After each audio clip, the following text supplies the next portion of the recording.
Bonjour. Donc, bonjour et bienvenue à votre délégation. Nous sommes dans le cadre de l'exercice que nous avons commencé depuis un certain temps sur la base non seulement du MAU que nous avons signé, mais également des dispositions du texte qui régit votre mécanisme.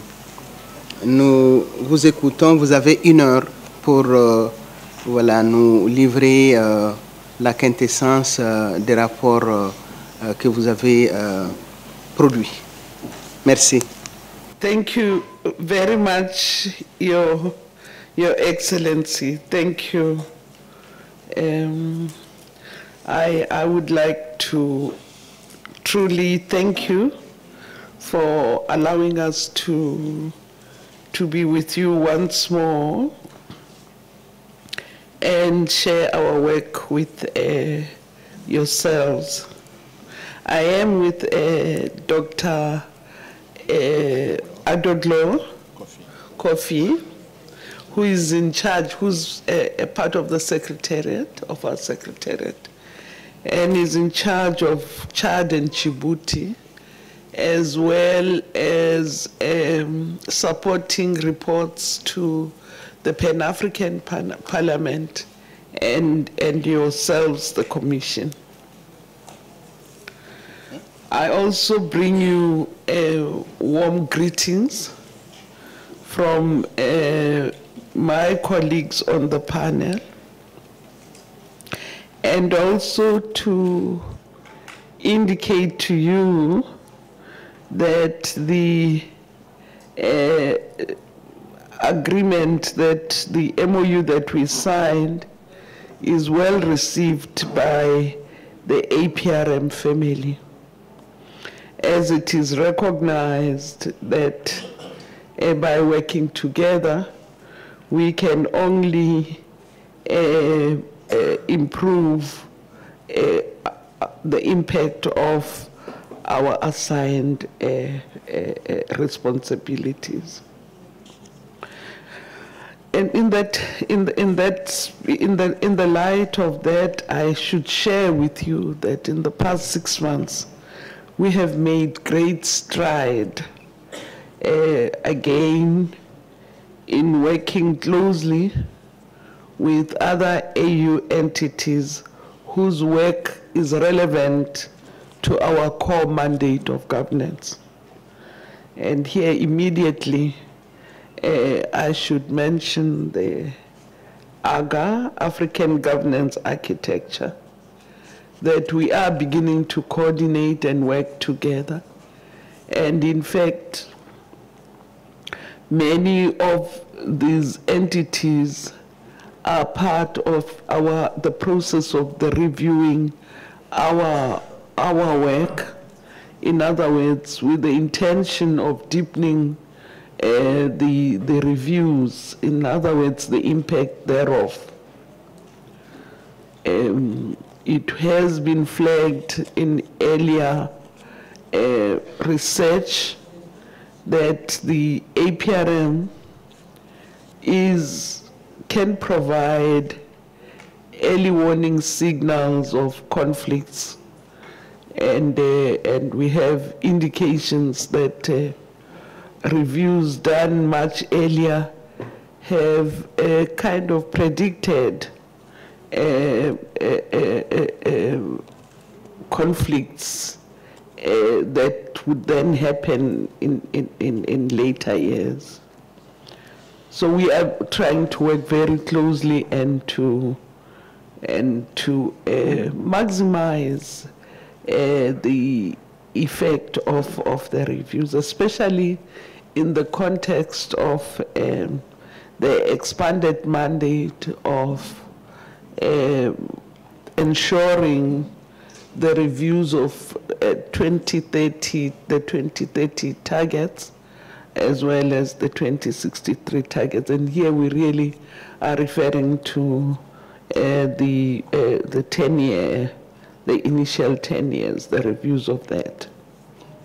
We are therefore in consultation and working very closely with our sister organizations to try and improve the impact of our work.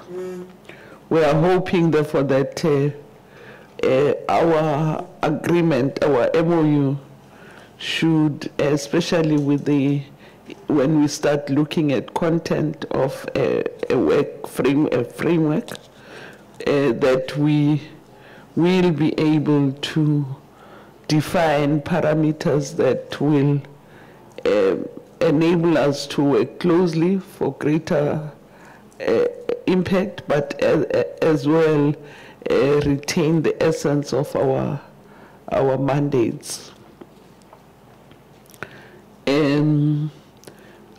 I also would like to share with you that we are exploring a new way of doing work in addition to the full reviews that are our core mandate. We are looking at what we call targeted reviews in addition to our normal work. And two countries that we will be talking to, giving you a synopsis thereof, Djibouti and Senegal, have asked for to be helped with targeted reviews. And they want these reviews to occur in the areas of fiscal decentralization and governance of mineral resources. You will recognize that these are some of the issues that were flagged by the reviews that were undertaken in those countries. So this, to me, indicates that there is an interest in the outcomes of our work. And just to say that the three countries that I will be referring to, Chad, Djibouti, and Senegal. Chad was reviewed in 2016, Djibouti 2015, and Senegal 2016. You know, that just shows you that it's within the 5 years of many national plans of action.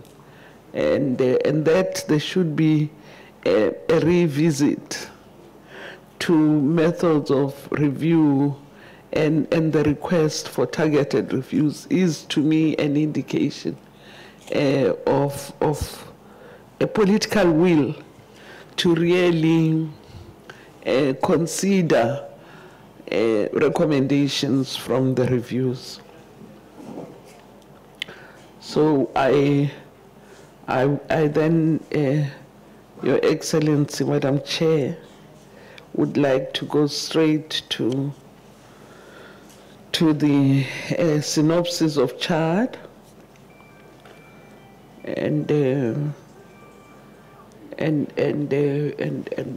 talk to that. As I said, Chad was reviewed in 2016. And we should know that it is a fragile country, surrounded by air countries that themselves have suffered conflicts. An important point here is that Chad has been part of the effort of resolving the problems in the region. The challenges that were noted when the review was taken, I'm not going to give a full report of what the review found, but I'm just going to go to the problems. And my colleague, if you allow me, will then, because he was part of the review, he was leading the secretariat in the review of these countries. The very first weakness was around the electoral processes and the management of election. And the findings there were that these were poor, and that many opposition parties felt marginalized and not given due recognition as actually opposition, in opposition, and thus contesting elections. And then also the obvious problem of governance, of the dominance of the presidency, and unclear divisions of responsibility among within the state. That is the judiciary, parliament, and the executive. Then there is the endemic problem of our continent, which is corruption. Poor institutional arrangements of governance,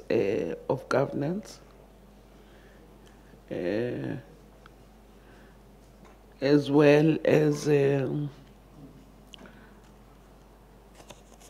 just generally neglect and poor accounting for administrative action. And also the poor progress of decentralization. And what it really means, and what we have discovered as the APRM, is that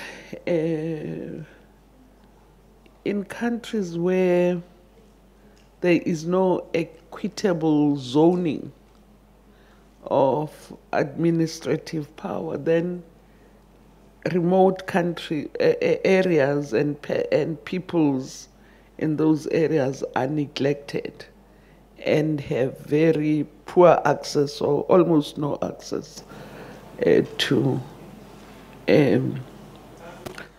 state facilities, to assistance such as schools, hospitals. These are, like we know, essential for reasonable living conditions of peoples. There is also the very serious problem of marginalization of women,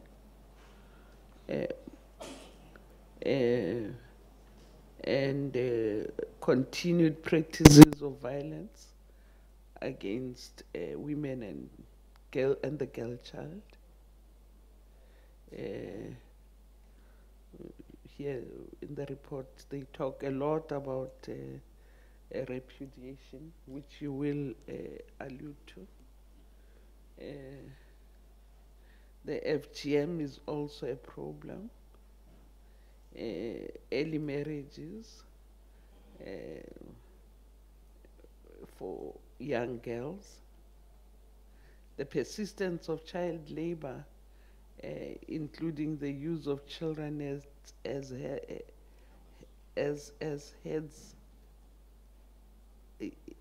headers, and also working in the informal economy, obviously denies children the opportunity for education. And of course, the neglect of persons with disabilities, not adequate legislation nor facilities for their well-being. And these are some, not all, of the problems that we highlighted in the CHAD report.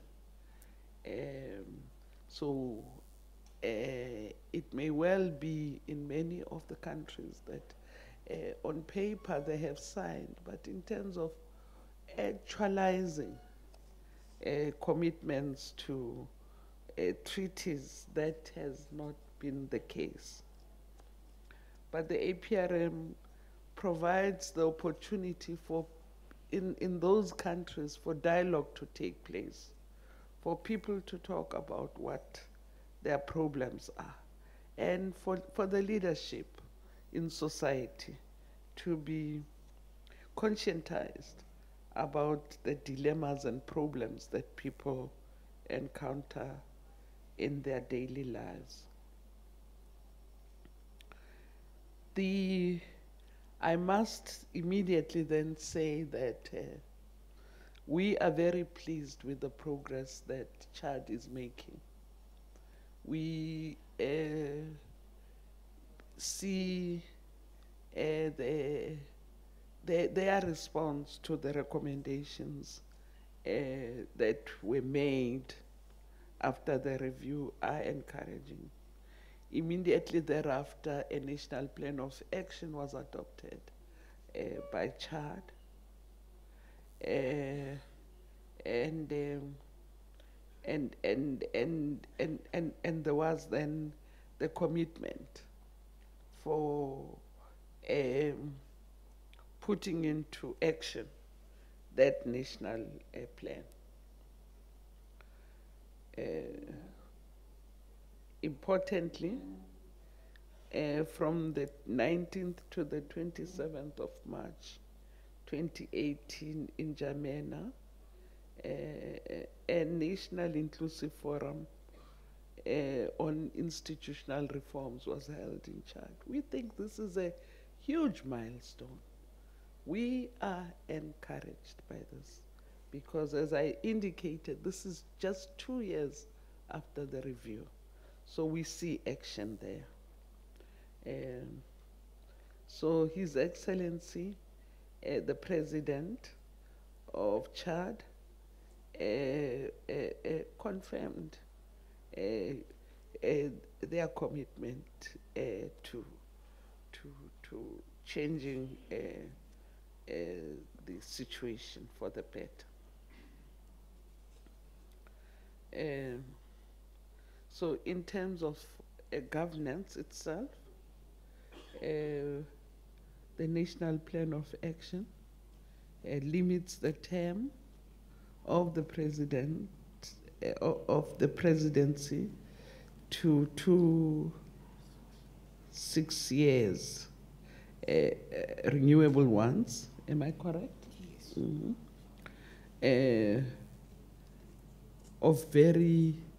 Of importance to yourselves, Your Excellencies, is the constitutionalization of the National Human Rights Commission as an independent administrative authority,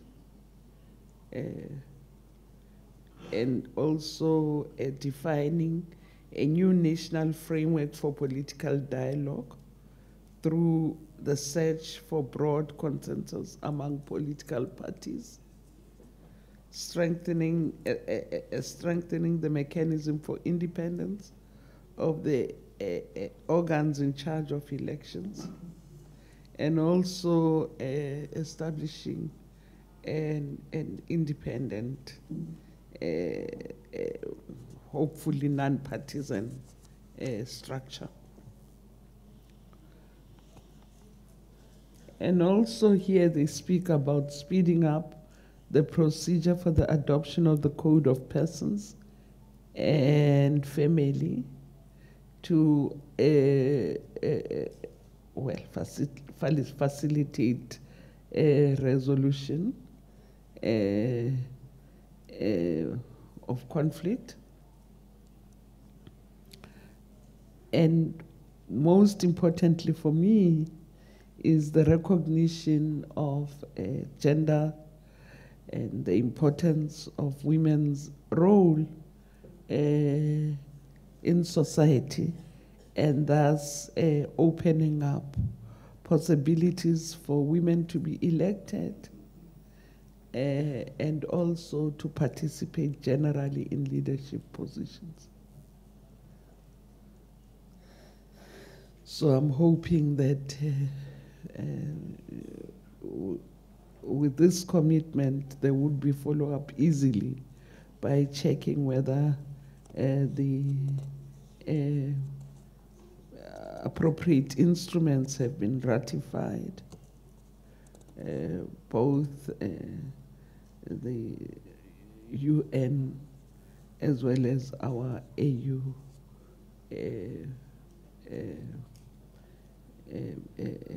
instruments, African instruments. And they talk of establishing a National Women's Observatory. The 30% quota for women in elective positions, I think, is a good start. And also considering to establish a support fund for women's initiatives mean that there is recognition of women's rights, women's right to participate in the economy of the country. There is also an effort at institutionalizing youth involvement in decision making, and thus creating an appropriate body in this regard. And again, there is going to be special attention paid to giving prominence to the rights of people with disabilities. I wish on Chad to end there and to request that very quickly my colleague Kofi just gives some highlights on Chad. This is my input on Chad. Thank you. Chairperson.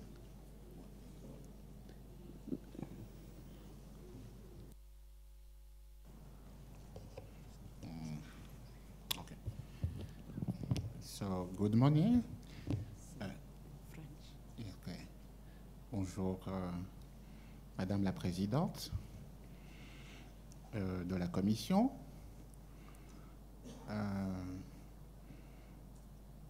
Monsieur le Président adjoint de la Commission, Madame la Secrétaire exécutive de la Commission, Mesdames et Messieurs les ministres présents dans la salle, honorables invités, comme l'a dit tout à l'heure dans ses propos liminaires, l'honorable Madame Mabandla, il est très important quand même de reconnaître que le Tchad, c'est vrai, est un pays extrêmement fragile, qui sort de beaucoup de crises, d'abord avec un voisin immédiat, mais aussi il a reconnu que son propre développement est conditionné également par son environnement immédiat. C'est la raison pour laquelle le Tchad s'est beaucoup investi pour maintenir, je dirais, de l'ordre et créer un peu la paix autour de son pays. La mission d'évaluation que le MAIEP a, le panel, bien sûr, des éminentes personnalités du MAIEP a entreprise dans le pays en 2016 a révélé un certain nombre de défis majeurs. Il tourne autour des élections, il tourne autour des problèmes de gouvernance. Et il me plaît de reconnaître que lorsque le rapport d'évaluation du Tchad a été inauguré l'année dernière avec la présence du chef de l'État Itno Déby, le président a pris un certain nombre de mesures.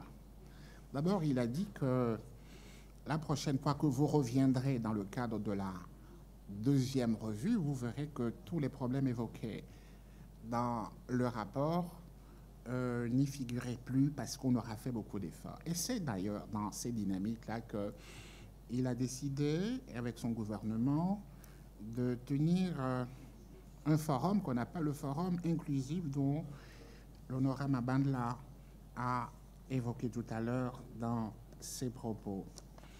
Et c'est vrai que nous voyons qu'il y a un certain nombre d'avancées. Ils ont pris des décisions, plus de 75 décisions, dont beaucoup vont dans le sens des priorités mentionnées clairement dans le plan national d'action. Comme vous le savez, Madame la Présidente, Monsieur le Vice-président de la Commission, Madame la Secrétaire exécutive et Madame les ministres et Messieurs les ministres, le plan national d'action pour nous au MAIEP est, disons, le produit final d'un processus généralement, je dirais, qui prend, disons, 9 mois. Donc c'est un produit final et dans lequel nous consignons les priorités en matière de gouvernance du pays et surtout aussi les priorités en matière de développement. Comme vous le savez, gouvernance, développement, c'est deux faces d'une même réalité. Et donc, le fait de savoir que ce plan national d'action a été actionné par le chef de l'État est une très bonne chose. Et c'est la raison pour laquelle le MAIEP fait un suivi très rigoureux de la mise en œuvre du plan national d'action, dont on attend, on attend de la mise en œuvre qu'il apporte des améliorations du profil de gouvernance du pays. Mais le travail va continuer puisque le dialogue, le forum inclusif a identifié, a pris 75 décisions, dont la plupart des décisions concernent le plan national d'action. Donc, nous allons continuer en tant que secrétariat du MAIEP et aussi avec le panel, suivre de très très près que ces décisions soient mises en œuvre. Mais une fois encore, vous reconnaîtrez qu'il y a quelques avancées dans ce domaine-là. Voilà, je vais m'arrêter, Madame la Présidente, avec mes commentaires sur le plan national d'action. Maintenant, peut-être, Madame Honorable Mambadla va continuer sur l'autre pays, Djibouti. Merci beaucoup.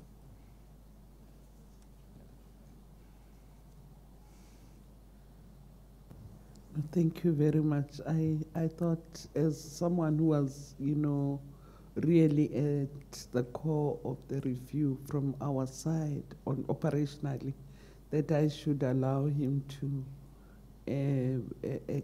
expand if there are gaps, but I have really completed my input on Chad. Thank you. I think we could take questions and comments. Thank you. Merci, Madame Mamla. Merci également à votre collaborateur pour cet exposé très illustratif des défis que rencontre le Tchad. Je crois que ces défis, pour certains d'entre eux, se sont même aggravés compte tenu des défis sécuritaires que rencontre le pays. À ce stade, je vais ouvrir les débats. Est-ce qu'il y a, oui, le professeur Rémy, commissaire, s'il vous plaît. Je vous remercie, Madame la Présidente. Depuis un certain temps, j'ai eu une affection pour le MAEP et tous ces mécanismes que nous avons au niveau de l'Union africaine pour pouvoir aider l'Afrique à aller de l'avant. Maintenant, après avoir entendu la revue sur le Tchad, dans le cadre du mécanisme dont nous avons eu l'insigne honneur d'écouter le rapport tout à l'heure et pour lequel je félicite d'ailleurs les responsables qui sont devant nous. Moi, j'ai deux observations. La première, c'est les normes et les codes du Tchad. Lorsque je vois la Déclaration universelle des droits de l'homme signée par le gouvernement tchadien, dont la date de ratification est inconnue, ça paraît dans le rapport, je suis un tout petit peu inquiet. Il en est de même de la Convention internationale des droits civils et politiques, bon, disons du pacte international relatif aux droits civils et politiques, c'est ça le nom universellement connu. Je vois date de signature inconnue, mais elle est ratifiée. C'est quand même grave. C'est quand même grave. Parce que je crois que sur les sites des Nations Unies, ces informations pourraient être disponibles. Je vois également la Convention sur les droits politiques de femmes. Mais je suis inquiet parce que toutes les conventions que je connais sont d'après 1960. La Convention des Nations Unies qui protège les femmes, elle date d'après 1945, mais elle n'est pas de 52, je ne crois pas. Encore moins le protocole de Maputo. Mais ici aussi, je suis un peu inquiet parce que la date de signature et de ratification, c'est toujours inconnu. Je passe à la deuxième observation.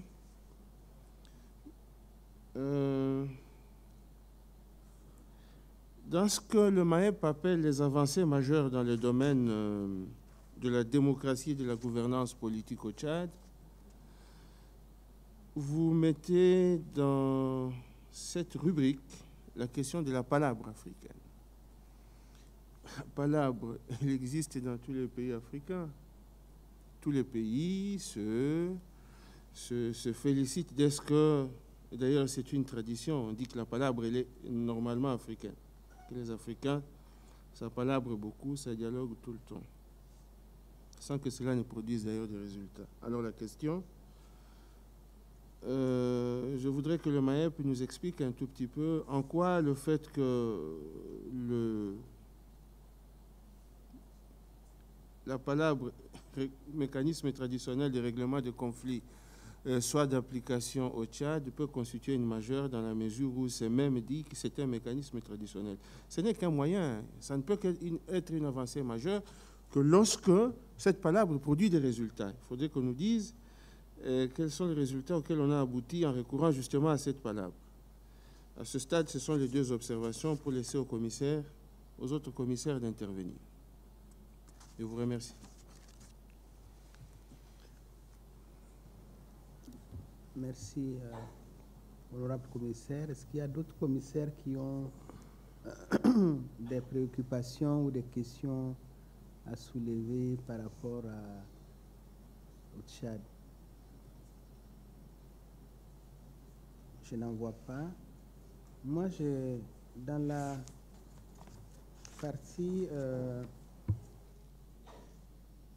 où le rapport, le sommaire du rapport parle des conventions régionales et internationales, je ne vois pas le protocole de Maputo. Je ne vois pas non plus un certain nombre de conventions importantes comme celle relative à la démocratie, aux élections et à la gouvernance. Je ne sais pas si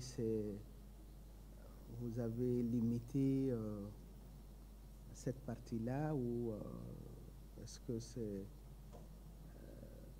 là vous dites les plus importantes. De notre point de vue, le protocole de Maputo fait partie des plus importants et également la charte relative à la gouvernance et à la démocratie. Par ailleurs, nous savons qu'au Tchad, il y a une importante composante de la population qui s'auto-identifie aux populations autochtones. Dans des échanges antérieurs, on avait demandé au MAEP d'inclure dans son évaluation justement un regard sur la situation des populations autochtones lorsque le pays sous revue en comporte. Et c'est le cas du Tchad avec les Bororo, avec toutes ces populations nomades qui nécessitent, dans la prise en compte de leurs besoins, des programmes spécifiques en termes d'éducation, dans le domaine de la santé, dans le domaine de la représentation politique. Je ne sais pas si cette demande qui avait été faite au MAEP a été prise en compte, parce qu'elle nous permet de compléter les informations que nous avons par rapport à certaines couches. Voilà un peu ce que je voulais dire. Par rapport également au processus, j'ai compris que là, il s'agit de la première revue. Il y aura une deuxième. Une deuxième, est-ce que d'une revue à une autre, vous avez un temps limite? Est-ce que c'est l'intervient? Parce que là, je crois que pour le Tchad, vous disiez que la revue est intervenue en 2015, c'est ça? Non, Tchad 2016, Sénégal 2016, Djibouti 2015. Donc, Tchad 2016. Et pour la deuxième revue,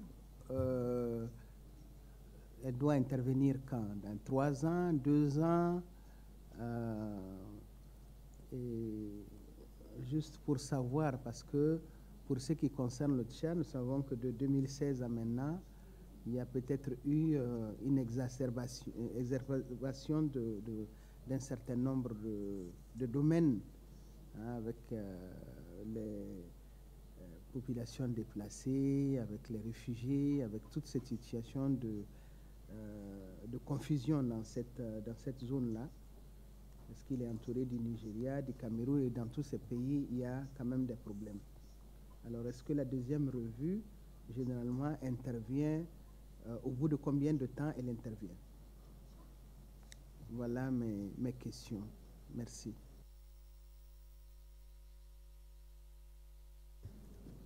Thank you very much.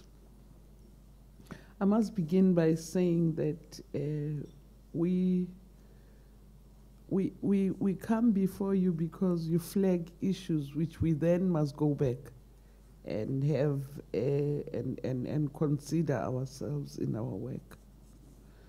The question of having a list of treaties which are said to have been ratified without a date of signing is a common experience we have had with a number of countries on the continent. But because this is the feedback from them that we get, we put it in the report. We have asked formally before the review of the president of Chad, for example, by his peers, that matter should be attended to. And there has been no response. What it shows you, Chair, is that the institutions of governance are very weak. And that, in fact, there is not any capacity and there may be no a treaty properly ratified. It should then be our responsibility And I take note of that. That's a matter that we have to follow up with urgency, especially within the context of national plans of action. What happens in practice is that a country that has had a first review would take approximately 5 years correcting and the imperfections that have been encountered, and also setting up new institutions and mechanisms for advancing good governance. So it's usually within the period of 5 years, at least, before the second review. Now, this is where the interesting part comes in. It's because of that gap that we then came up with the idea of pursuing another mechanism. So we have the National Plan of Action. The National Plan of Action should actually be presented overtly before the heads of states also.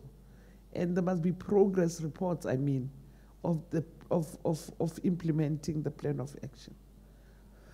But you see now, we have said we will now have targeted reviews. That again adds up and helps us to continue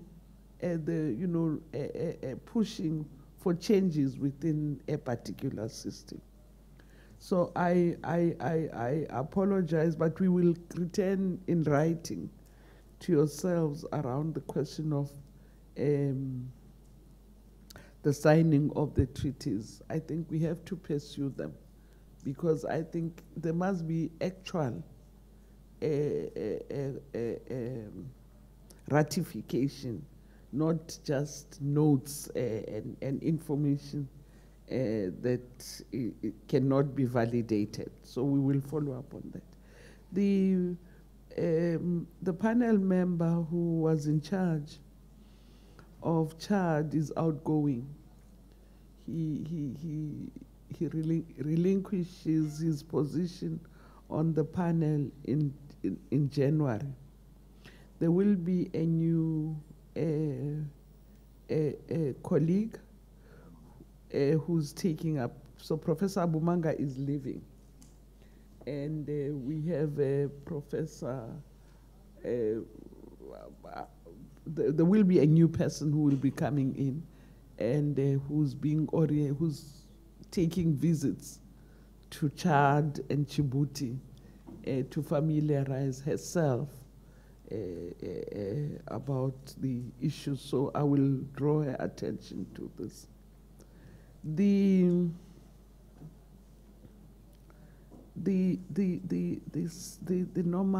nomadic communities, I'll leave that to Mr. Kofi, because it's a matter that was raised by the panel itself, that these are the most marginalized persons in Chad, and who must be properly acknowledged and have the required recognition by the state. Thank you.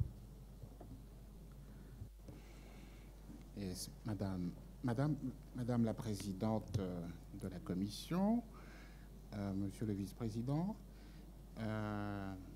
Madame et Monsieur les ministres, c'est tout à l'heure concernant, juste pour apporter encore un éclairage, comme Madame Mabandla l'a dit tout à l'heure, concernant la signature des traités, nous avons fait une recommandation très forte que le Tchad crée une structure au ministère des Affaires étrangères qui puisse suivre de manière rigoureuse la signature, parce que c'est très important pour nous et c'est dans le plan national d'action. Donc je pense que le MAEP sera encore beaucoup plus, disons, devra énormément suivre pour que cette recommandation soit mise en place et que la signature, la ratification et les rapports qui viennent avec cette structure soit créée. Donc, c'est vous dire qu'il y a beaucoup de faiblesses sur le plan institutionnel. Concernant les populations marginalisées, là encore, nous l'avons effectivement évoqué, et comme je l'avais dit tout à l'heure, le plan national d'action ne fait que la mise en œuvre, n'a fait que commencer. Et bien évidemment, il y a un certain nombre de populations dans ce pays qui mériteraient d'être traitées de la manière, disons, la plus humaine.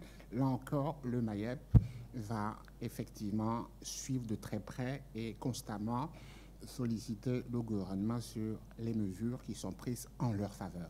Donc, le plan national d'action est amorcé maintenant, et donc nous serons beaucoup très regardants sur ces questions-là en matière, puisque, comme vous le savez, Madame la Présidente, nous avons dans le processus, dans les procédures du MAIEP, que tous les ans ou tous les 2 ans, le pays vienne devant les chefs d'État et de gouvernement pour présenter un rapport intermédiaire de mise en œuvre. Ça s'appelle le Progress Report. Et là, nous serons effectivement extrêmement regardants sur ces questions-là. Je vous remercie. Merci. Je vois dans le file qu'il y a également le rapport du Sénégal et de Djibouti. Vous voulez y aller tout à l'heure en consacrant, je pense que nous n'avons pas beaucoup de temps, mais nous pensons qu'il est important que nous puissions également échanger sur ces 2 pays qui sont déjà inscrits à l'ordre du jour. Merci. Thank you. I actually will, because I gave a longer, they are similar in character, and they were reviewed almost in the same period. Let me just quickly say that, and thank you once more, Your Excellency Chair, thank you for allowing me this. Djibouti, as you can see, also is said to have ratified and in fact even domesticated in the Constitution the Universal Declaration of Human Rights and the Constitution of 1992. You know, those are matters we really have to verify now that we are going to do a targeted review of the country. We are going to revisit this one very soon, in a couple of months. So we will be mindful of all of this. It is very similar to what we said in terms of what we said of Chad. But I would like us to receive your comments and critique so that we can take that into consideration in the coming months, because it's in months. It's really in months that we will be interacting with them. You will note that they don't have a plan of action. But the fact that they've asked for a targeted review and they've pointed out areas which they think are critical for them, we will obviously, on proper governance, we will review them again, and we will go through their report and look at what doesn't quite make sense. I think I would like to leave Djibouti at that and wait for comments. And just to say quickly with Senegal, I do remember that with Senegal, there were also questions of a neglect of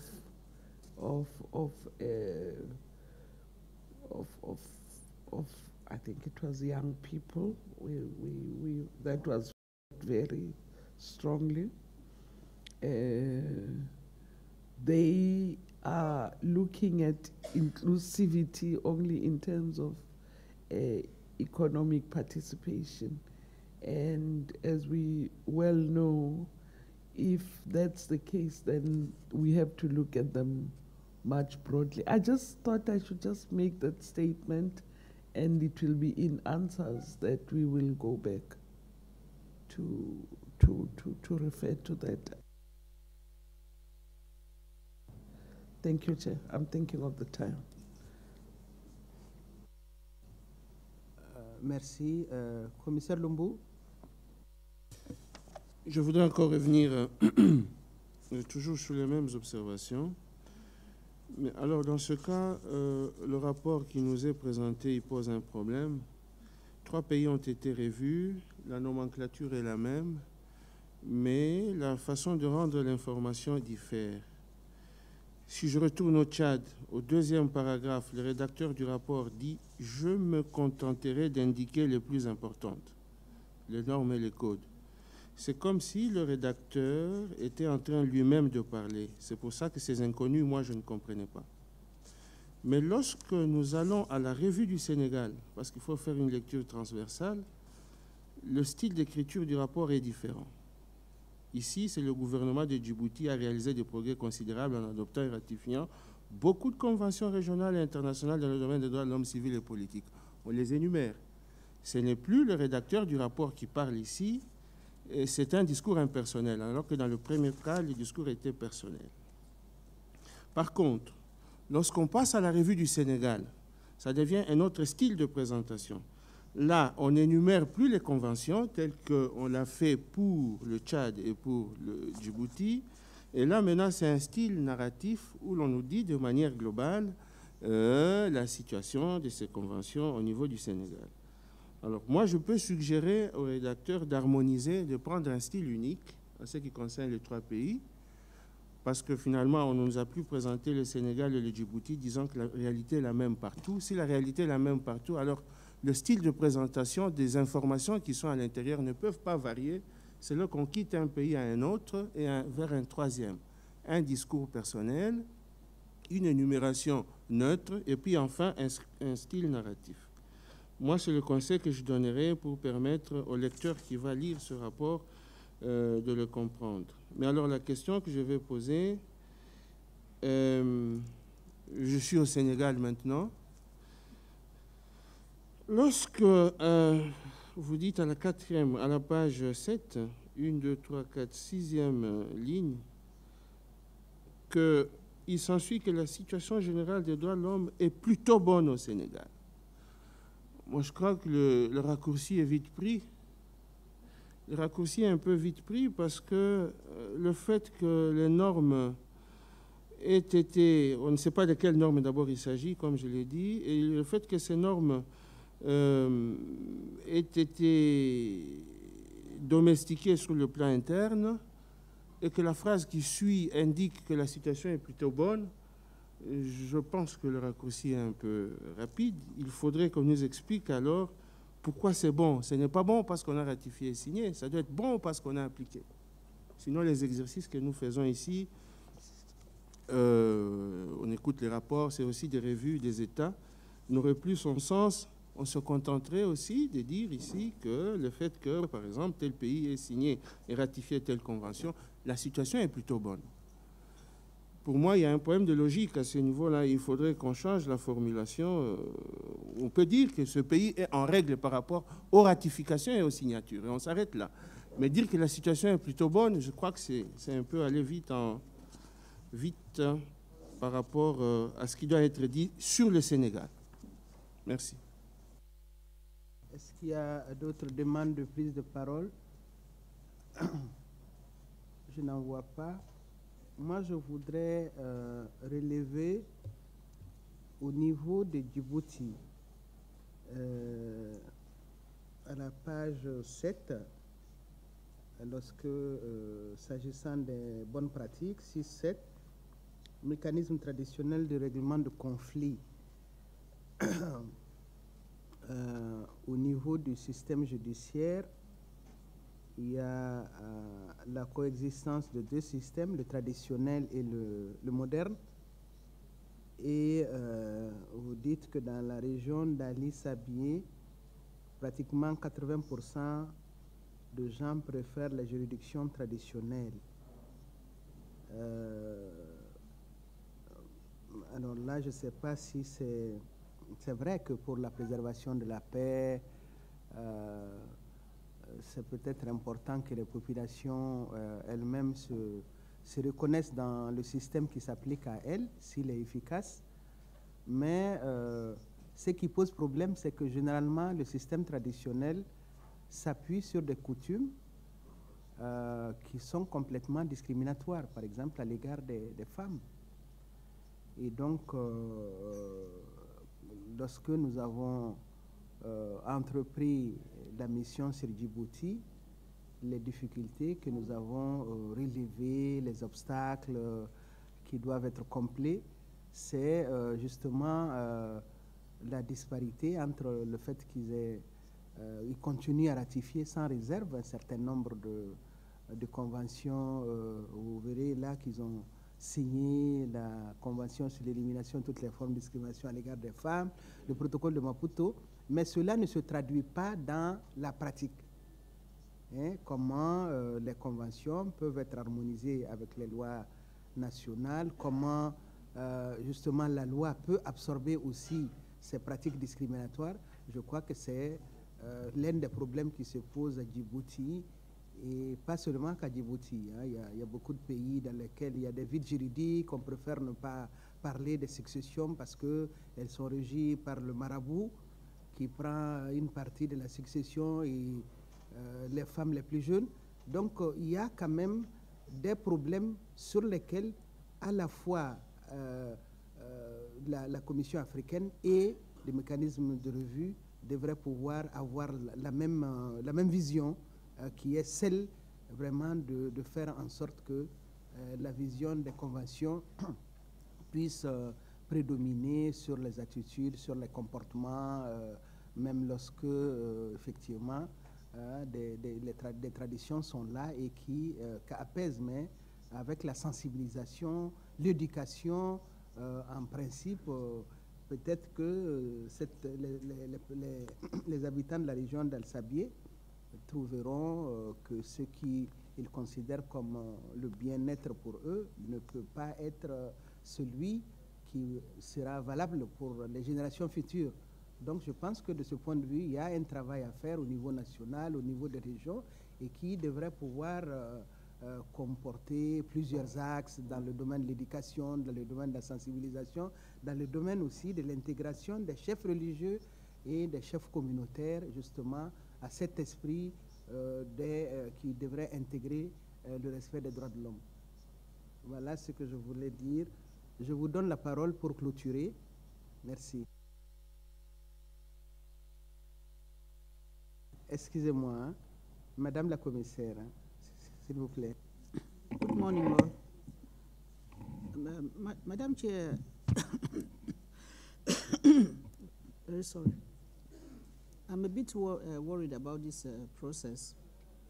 I really want to know how effectively our contribution being made now will be integrated into the report. The contribution we are making now, how will it eventually affect the outcome of this report, which I believe has been adopted already at the level after the presentation by the countries, the review by the countries. So what is the impact of our contributions here? Thank you.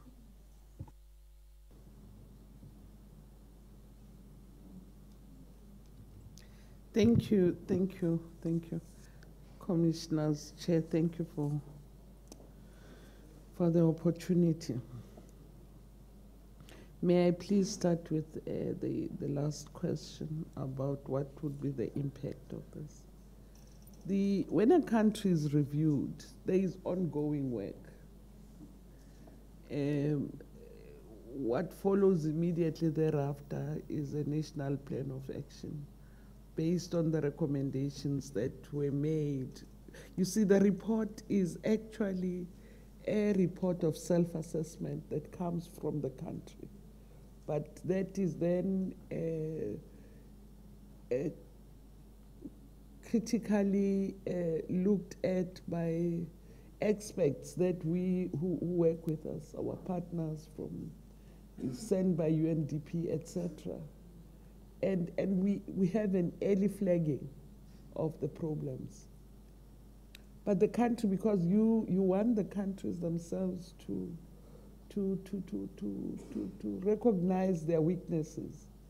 So you can only come anew to them with recommendations, which they put, then they respond with their national plan of action.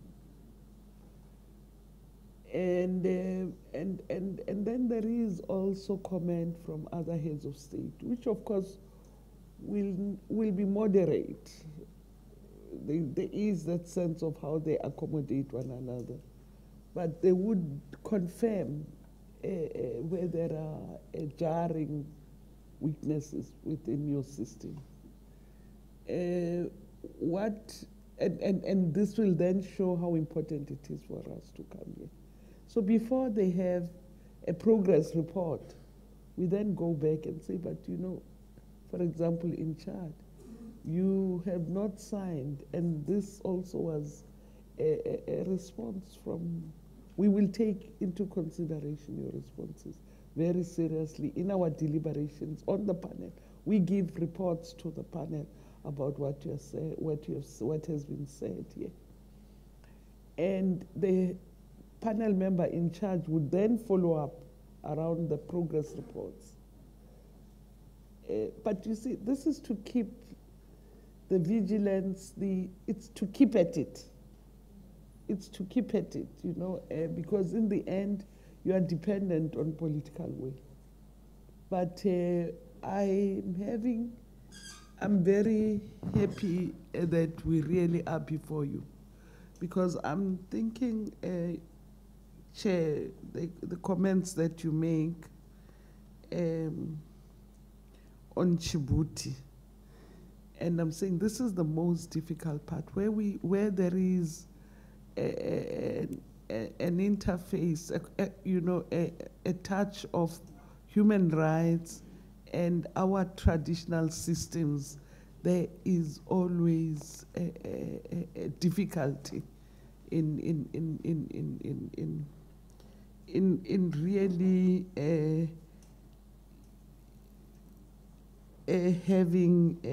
dealing with that nexus. In harmonization, as you put it, harmonization is very complex. It's very difficult, and you need political will. You need a shift. You need people to acknowledge, and that's why I like the Maputo Protocol, to acknowledge that certain practices are a no-no in this time and age. And to do that, you just have to keep on it. So I'm hoping we will be able to find ways in collaboration with yourselves to deal with these very difficult issues of tradition and human rights.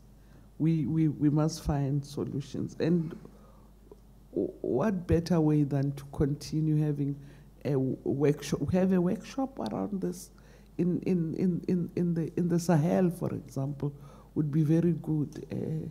Like you had, you worked at it in Southern Africa until the Maputo Protocol, and a lot of that has been domesticated. But if we were to follow up, we will realize weaknesses here and there.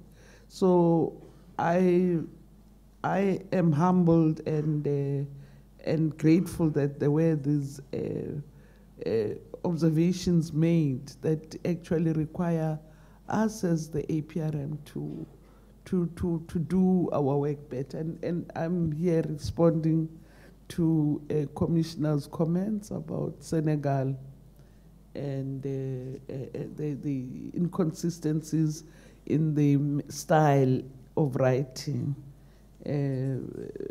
But also to say, because these are country reports, but I think we need to have a way of interrogating reports much deeply and precise in ways in which we want to establish the veracity and of course validating what has been said. No, thank you very much. I think that's mine is to say thank you. Merci au MAEP. Nous continuerons voilà, la discussion sur d'autres sujets d'intérêt commun à l'heure de déjeuner. Je vous remercie.